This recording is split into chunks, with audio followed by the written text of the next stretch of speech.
Hello दोस्तों, fintech में आप सभी दर्शकों का स्वागत है। आज के इस वीडियो में हम बात करने वाले हैं कुछ बिजनेस अपडेट्स के बारे में। रिलायंस का रियल एस्टेट में विस्तार तो तय था और इसी प्लान के तहत उन्होंने फ्यूचर ग्रुप के ऑफलाइन स्टोर्स को धीरे धीरे अधिग्रहित करना शुरू किया था।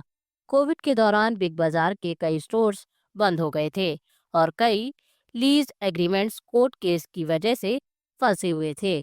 ऐसे में रिलायंस ने मौके का फायदा उठाया और उन खाली स्टोर्स को कब्जे में लेना शुरू कर दिया।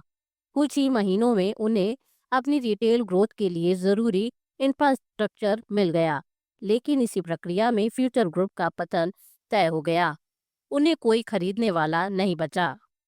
अब बात करें केस की। अमेजॉन ने इस डील पर आपत्ति जताई थी। कोर्ट में अमेजॉन केस जीत लिया, लेकिन असल मायनों में वह जीत कर भी हार गया। उन्होंने 1431 करोड़ रुपए लगाए थे और बदले में सिर्फ 23.7 करोड़ रुपए मिलेंगे, वे भी सिर्फ लीगल फीस के 60% के रूप में। सबसे बड़ी दिक्कत ये है कि फ्यूचर ग्रुप के पास पैसे ही नहीं हैं, तो ऑन पेपर जीत का कोई फायदा नहीं है। माइक्रोमैक्स और सब्सक्रिप्शन टीवी का बंद होना। माइक्रोमैक्स ने एक स्कीम निकाली थी जिसमें subscription best smart TV offer किए जा रहे थे। नवंबर 2024 में लॉन्च हुए इस स्कीम को मई 2025 में बंद कर दिया गया। शुरुआत में आइडिया ठीक लग रहा था, पर शायद यूज़र ने इसे अपनाया नहीं। सबसे बड़ी दिक्कत ये है कि जिन्होंने टीवी पूरी कीमत पर खरीदा, अब उन्हें सर्विस नहीं मिल रही।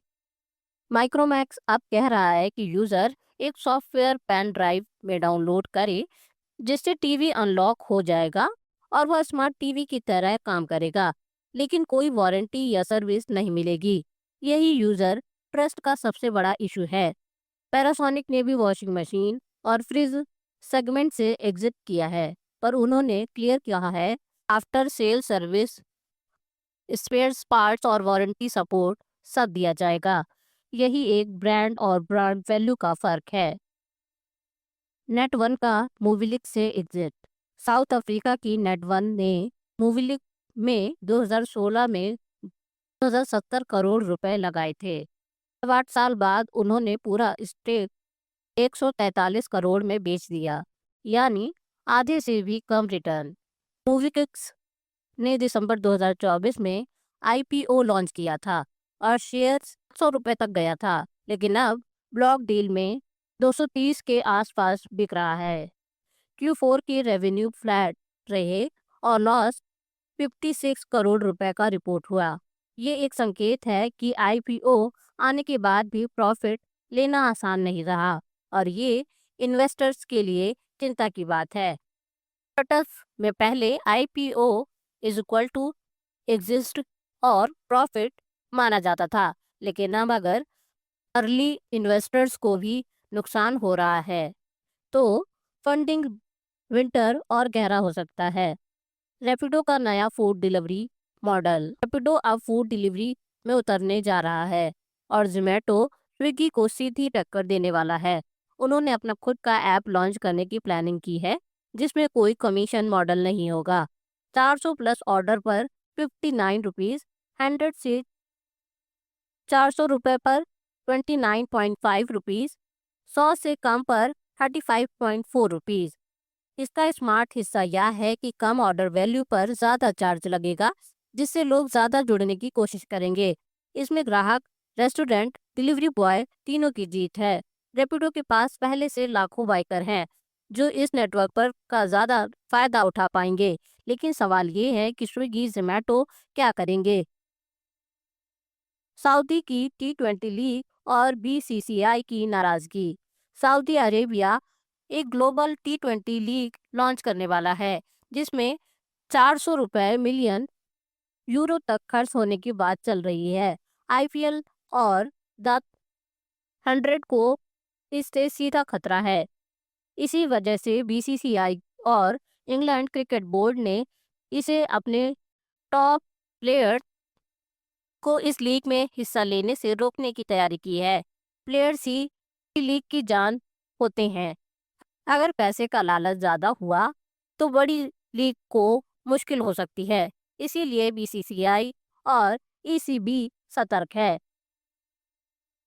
आईआरडीएआई की इंश्योरेंस कंपनियों पर नज़र। आईआरडीएआई ने हाल ही में 8 हेल्थ इंश्योरेंस कंपनियों के क्लेम रिजेक्ट डेटा की जांच की।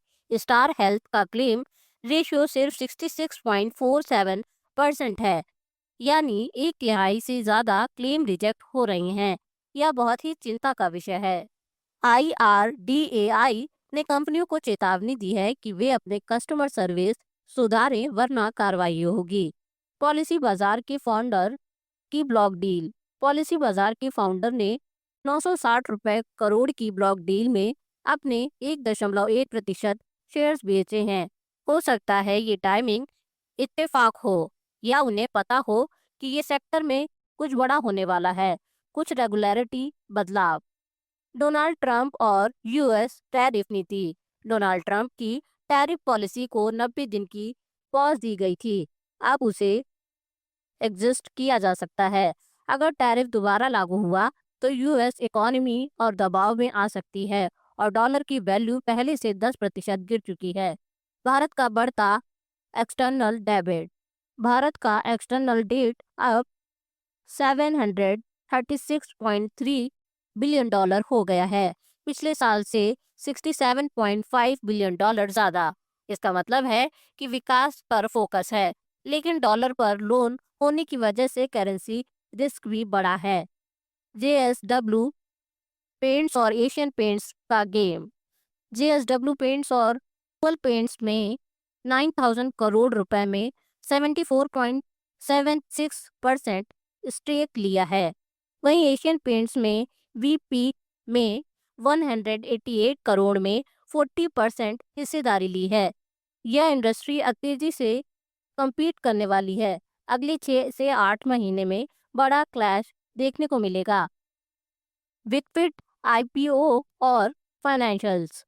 विकफिट ने 468 करोड़ रुपीस का आईपीओ फाइनल किया है। कंपनी ने FY25 के पहले 9 महीनों के लिए 9 करोड़ रुपए का लॉस रिपोर्ट किया है, लेकिन रेवेन्यू पिछले साल के बराबर हो चुका है।